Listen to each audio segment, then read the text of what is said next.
Hello, everyone, and welcome to Her Story. This week, I'm so excited to bring you part 1 of 2 of our final episode. And the reason I'm so excited is because we have not 1, not 2, but 3 ladies sharing their entwined story. Karla Lessman, Kristi Spears, and Kaitlyn Bergmann share not just about their relationships as mother and daughters, not just about their relationships as blood sisters, but being sisters in Christ as well. As they talked to us about healing relational wounds, we had a little bit of chaos happening here at the building. We had some babies crying in the background, some music going on, but it was still amazing to see how vulnerable they shared. And so I didn't want to re-record this, and I'm presenting it to you just as we recorded it. And at the end of our second episode, I'll be coming back to you guys with some thoughts. But as for now, I hope you enjoy healing relational wounds. Hi, I'm Kristi Spears. I have been a disciple for almost 17 years. Hi, my name's Kaitlyn Bergmann, and I have officially been a disciple for a little over 2 months. I was baptized when I was 17, but I don't think it really took until about 2 months ago. And I'm Karla Lessman, and I have been officially a disciple since I was 24. But my story began a lot longer ago than that. I was raised in a Christian home. My parents went to the Methodist Church, and it was a small farm town, and everybody believed in God, so it was never something that I even doubted that God existed. And my entire life would go to church camps, would go on mission trips, went to Brazil when I was 16 on a mission trip, and God was very important in my life, and I always dreamed of being a missionary when I grew up. But my story changed a little bit when I had gotten married. I'd already had 2 children, one of which is Kristi, and our older son, and we moved out to Boston. And we were met by some disciples out there while my husband was at school, but he was actually in the guard and he was gone. And we had been going to church for a while, and we really wanted to become involved. But the church we were going to really didn't greet us with a lot of love. Nobody talked to us. The only person that talked to us in about 4 months was someone who picked up a program I had dropped and handed it to me. And then when I went to grab my daughter's hand, they were gone. And so I had been at a grocery store and someone reached out to me, which one I thought was a little odd, but it was someone who said, would you like to come to a Bible talk? We play volleyball, we eat, we have fun. And I thought, volleyball? Bible talk? Yes.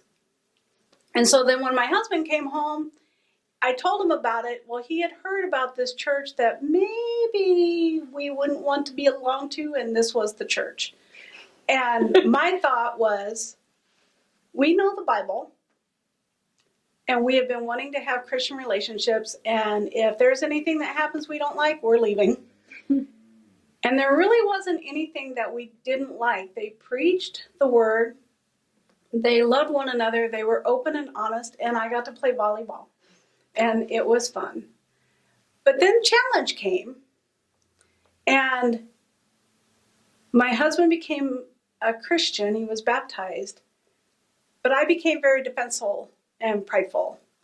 And there wasn't anyone that wasn't going to tell me that my entire previous life was a lie. And that's kind of how I felt. And over the next 3 or 4 months, I studied. In fact, at one time, I actually threatened to take my children home back to Iowa until he was done with school and he could meet up with us, because I didn't want to be with those people who was telling me I wasn't saved. And yet not once did they ever not love up on me. They were always there. They were always encouraging, but I had a wall I had built up.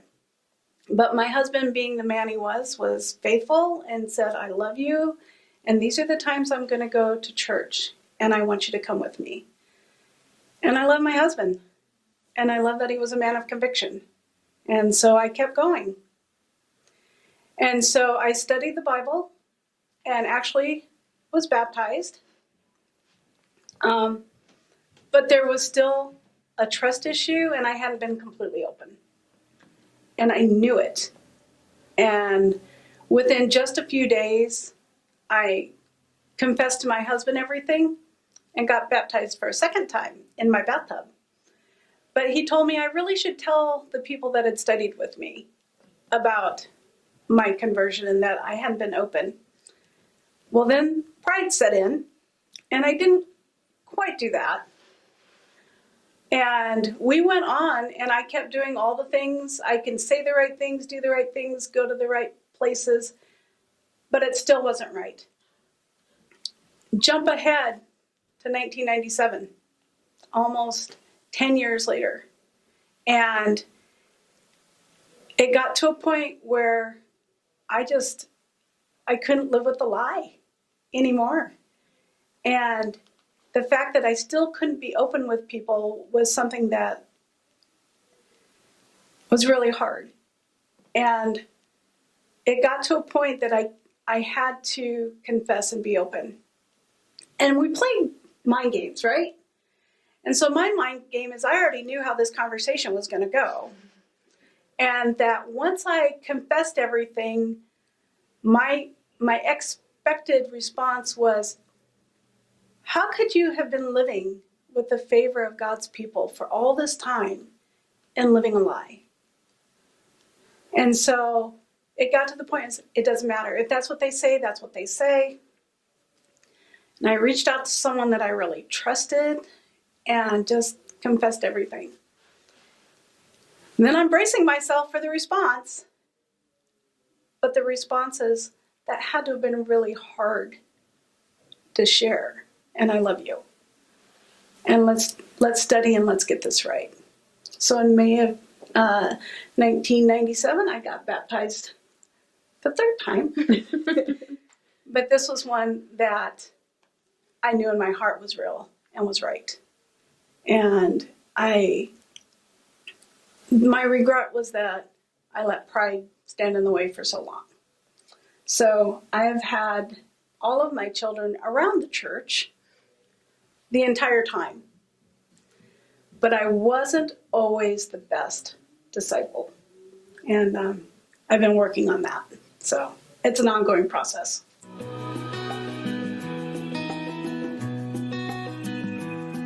So growing up with another sister, there's an easy comparison, right? Like, wait, why are you spending all this time here? Like, why does Kaitlyn get all this extra attention? Like, why am I less important to you?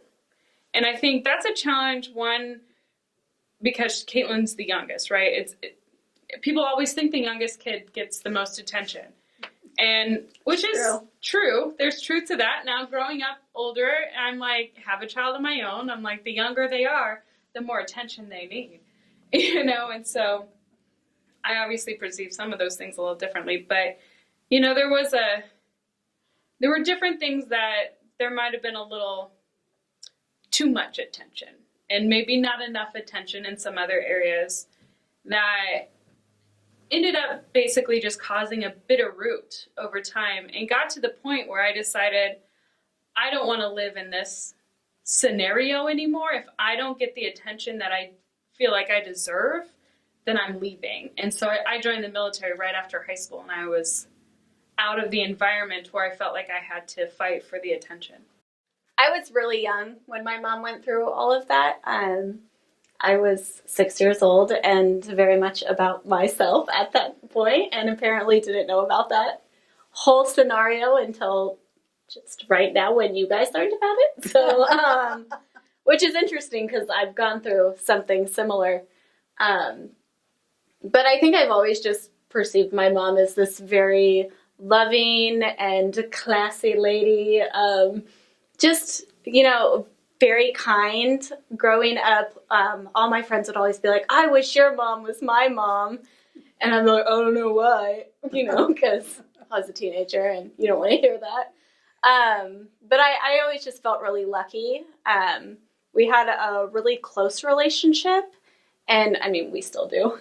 But to the point where it was almost a little unhealthy, where I couldn't make decisions on my own without her, knowledge and approval, and just she had to make them for me, and really developed a codependency with her that lasted until I physically had to separate myself, like Kristi. She went off to the military, but I went to Iowa for college. And that's where I really realized that I could do things on my own, and I didn't need her to do everything for me. But it took that separation, I think, for me to get to that point. But growing up, I had a lot of health issues. I continue to have a lot of health issues, but at the time we didn't know why.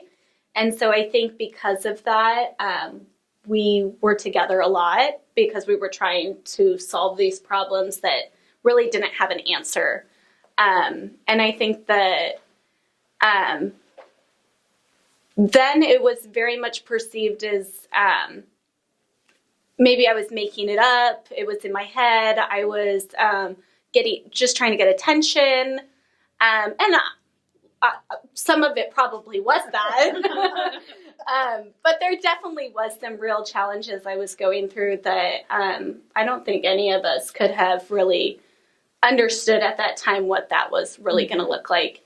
And so I think that going through that, and when we were in the thick of it without any answers, I think it just caused a lot of strife, especially between me and Kristi, because we were just fighting for that attention. Kristi wanted it. I wanted it, but almost needed it too. But without us really realizing that that's where we were at, and that I wasn't just trying to get the attention, like I needed it. And so it caused a lot of pain. And because of that, it broke us. Like, we couldn't have a relationship because we were so focused on what the other person was trying to do and trying to steal mom from me. So it was a tug of war with mom in the middle, because we both wanted her and we both felt like we needed her and we deserved her, and the other person was getting in the way. So it took a long time for us to really work past those things, talk about those things, and figure out where it really stemmed from. Mm-hmm. I think so. When I left for the military, that was 2006, and we didn't find out Kaitlyn had Ehlers-Danlos syndrome until 2008. Mm-hmm. And so that was 2 years later. And when we found that out, that was pretty crushing, because obviously, I mean, she was not active for a long time. We tried to get her into active things, and she didn't do so well at them. Anyway, so once she finally decided to get active into sports, she kind of went into my thing, which was all-star cheerleading at the time.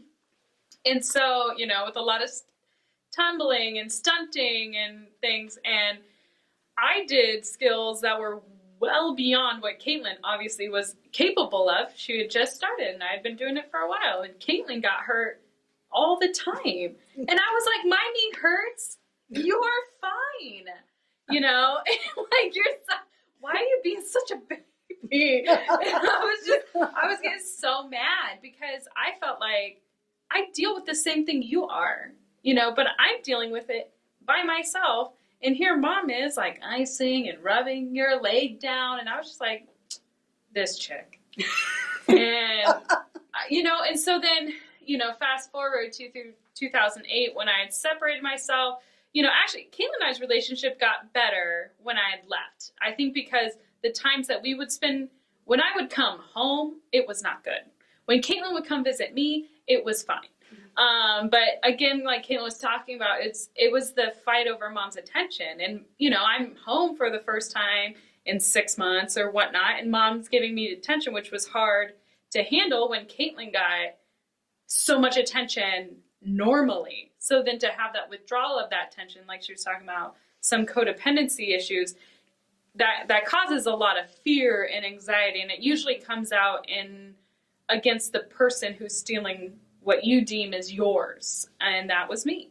And so we had a lot of issues when I would come home. But anyway, back to finding out Kaitlyn had Ehlers-Danlos and realizing how quick I was to judge because of, historical thing. Like, of course, a child complains and whines and throws temper tantrums when they want attention, but those are kids, and I never really let Kaitlyn develop past that stage, into where she could really actually have needs that needed to be met. I always perceived her in this light of, yeah, there she is again getting attention. There she is again throwing a temper tantrum. There she is again, doing what she knows will work to get the attention she wants. And I never believed her. And then, then all of a sudden she started getting surgeries. And I'm like, okay, now you're really good at fooling mom, but I don't know how you fooled the doctor. So there must be some legitimacy to what's happening with Kaitlyn. That is not the same thing that happened to me with my, sprains and random injuries. It wasn't the same. And I think even once I had left, Kaitlyn had already had her first surgery, I think, by that point, or she was about to. And so once the medical, actual, surgical things, and it wasn't just it wasn't only attention from mom, but tangible things. And I'm a very literal person. You can ask almost anyone who knows me. I'm very black and white. And you give me hard facts, I'm like, all right, that's true. Okay. And for Kaitlyn, to have a surgery, I'm like, dang, there's something that I missed. I don't like missing things. I don't like being wrong. But I was definitely wrong. And I think once we finally found out what was going on with Kaitlyn, it was a long, hard process and a lot of is it this? Is it this? Type of things. And I think once we found out what had happened, and even before that, knowing that there was so much more that we didn't quite understand, but that was not Kaitlyn's attention seeking, really helped to bond us more. And I think I just had to humble myself and be like, Kaitlyn, I did not treat you well. And I did a lot of things and I didn't listen to you and I didn't hear you out. And I think, sometimes, and I was really bad at this growing up too, about mental health conditions. 'Cause I'm like, everyone gets sad, suck it up, and now I'm married to a mental health therapist. So there you go. God is very funny. It's not just suck it up and get past. There's not just wake up and be happy, take a long bath. That's what works for me. It's, there's different levels. And,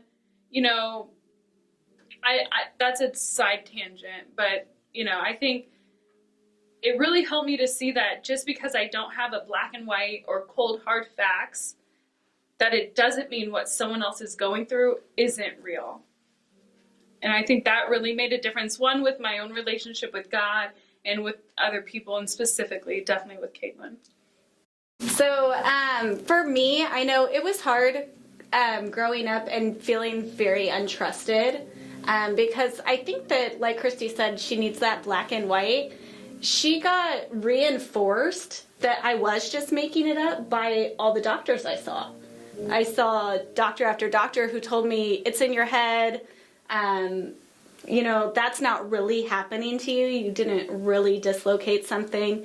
And so then it reinforced that I'm right. Yeah, she's making it up. And then for me, it was almost like gaslighting. I was like, am I making this up? Am I really just trying to get that attention?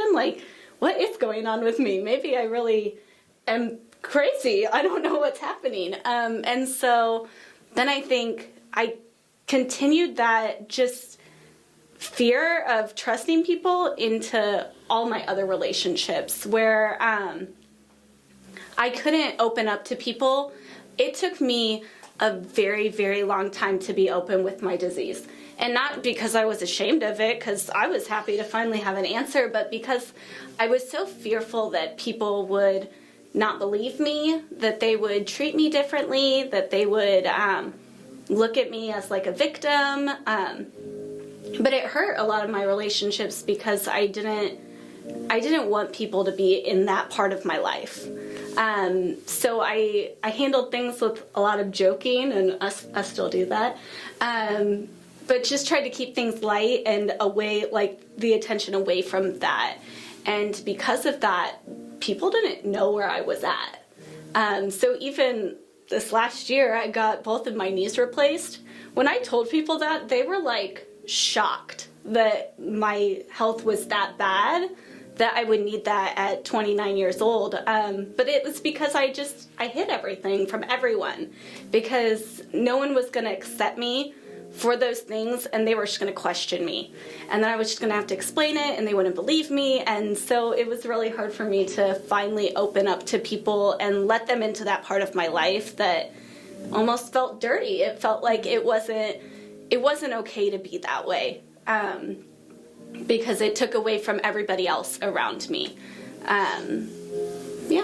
So I am grateful for the conversations I've had with my sister. I think that it's been so healthy for us, because I think we've learned so much about how we just pushed each other's buttons. Yeah. Like, we just did it on purpose. As much as I had health issues, I still liked attention. Like, and so I was like, oh, that bothers you? Oh yeah, I just look at this, and like, just to be like annoying little sister. Like, and so I think there was so much like owning up to, like, you know, I was treated differently. Forever I was like, nuh-uh, like, you got all this attention too, like, and just wouldn't own up to the fact that I was given, you know, special treatment.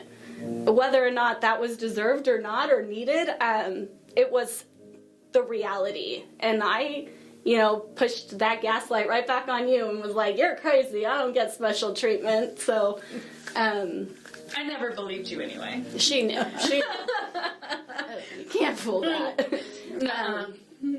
But it took a lot of healing, a lot of conversations, a lot of like re-conversations. Like, I know we've talked about this like 40 times, but we're going to talk about it again, because I still don't feel resolved.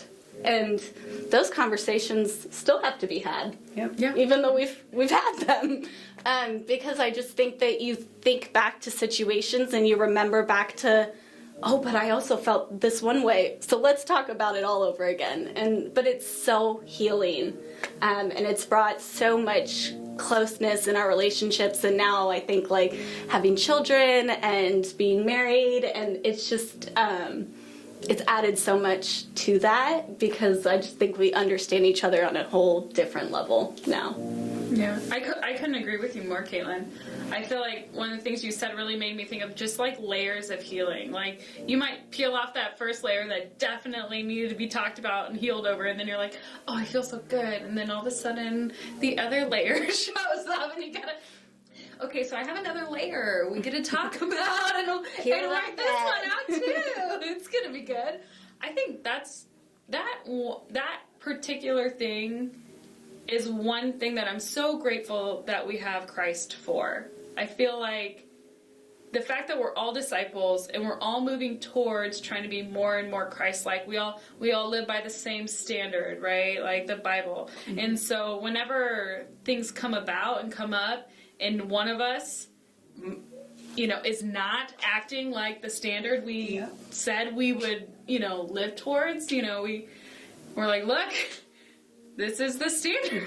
Yeah. You know, if you're not ready for this conversation, then we can have it later. But you don't get to not hear me. You don't get to not love me.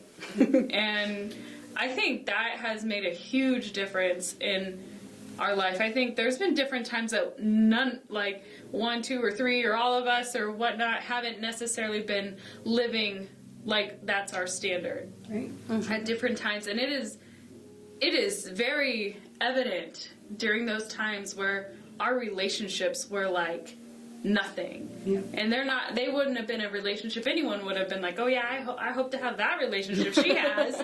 Like, no.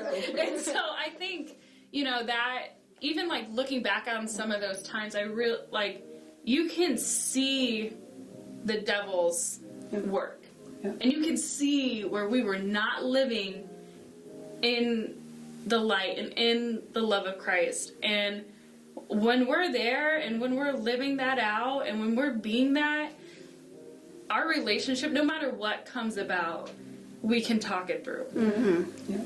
And I think there was a difference between the time that they were young and everything was, it was right in their world.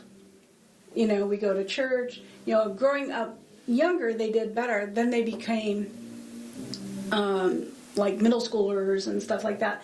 And Kaitlyn started having more issues. And the thing that I really love about Kristi is her black and whiteness.